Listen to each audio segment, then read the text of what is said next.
Comment réaliser un plancher coulé en place? En plus de la caisse à outils traditionnelle, il vous faut un perforateur, une scie circulaire, un laser, un arrache-clous, un vibreur, une règle et un pulvérisateur. Côté matériaux, on vérifie que tout est bien sur le chantier. Des cales en bois, du contreplaqué, des cales d'enrobage, des armatures, du produit de cure et du béton. Pour votre sécurité, n'oubliez pas les gants, le casque, les lunettes, les protections auditives, les bottes et les chaussures de sécurité. La mise en œuvre d'un plancher vous amène à travailler en hauteur. Veillez à positionner l'ensemble des accessoires de protection collective sur vos ouvrages. Première étape, la préparation.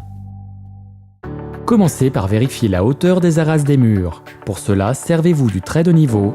Si la rase est trop haute, rectifiez. Deuxième étape, installation de l'étaiement. À partir de la bague de votre solution d'étaiement et du dimensionnement du plancher, définissez la répartition de l'étaiement. Installez-le de manière stabilisée à l'aide de trépieds, de cadres-étais ou bien sous forme de tour. Positionnez les pieds sur des cales en bois posées sur un sol stable. Contrôlez l'aplomb. Troisième étape, pose des poutrelles primaires. Mettez en place les poutrelles primaires en I sur des fourches. Réglez leur hauteur à l'aide de la pige et du laser, en prévoyant la hauteur de la poutrelle secondaire ainsi que l'épaisseur de la peau de coffrage. Relevez ensuite les étais intermédiaires. Attention, l'étaiement doit respecter la charge à reprendre. Référez-vous aux abaques des fabricants d'étais et de poutrelles. Utilisez des coins en bois pour caler les poutrelles dans les fourches.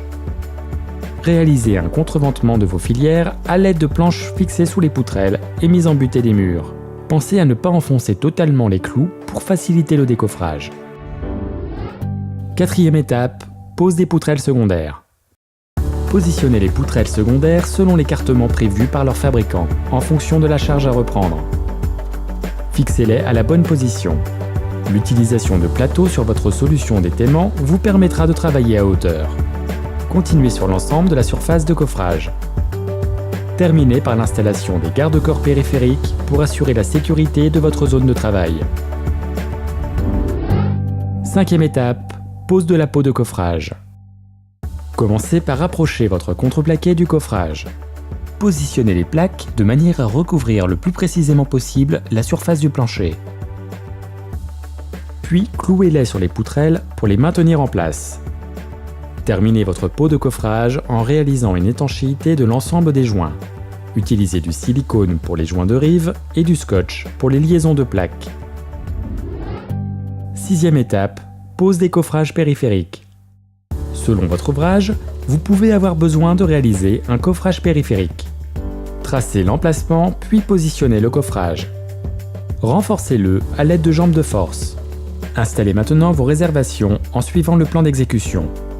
Pensez à leur donner du fruit pour en faciliter le décoffrage. Votre coffrage est prêt.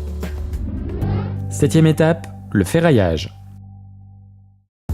Après avoir huilé au besoin le coffrage, vous pouvez réaliser le ferraillage selon le plan du bureau d'études.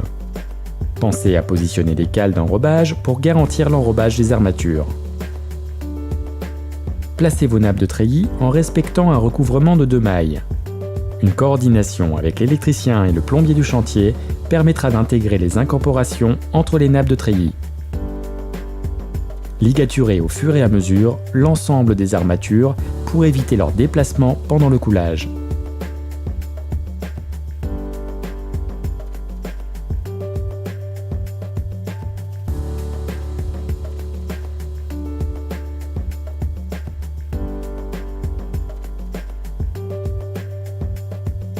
Votre ferraillage est prêt. Huitième étape, le coulage. Après avoir vérifié la conformité du béton, vous pouvez maintenant couler. Attention à bien répartir le béton sur l'ensemble du plancher. Vibrez-le au vibreur. Ne restez pas trop longtemps au même endroit. Déplacez lentement l'aiguille, mais ne l'utilisez pas pour égaliser le béton.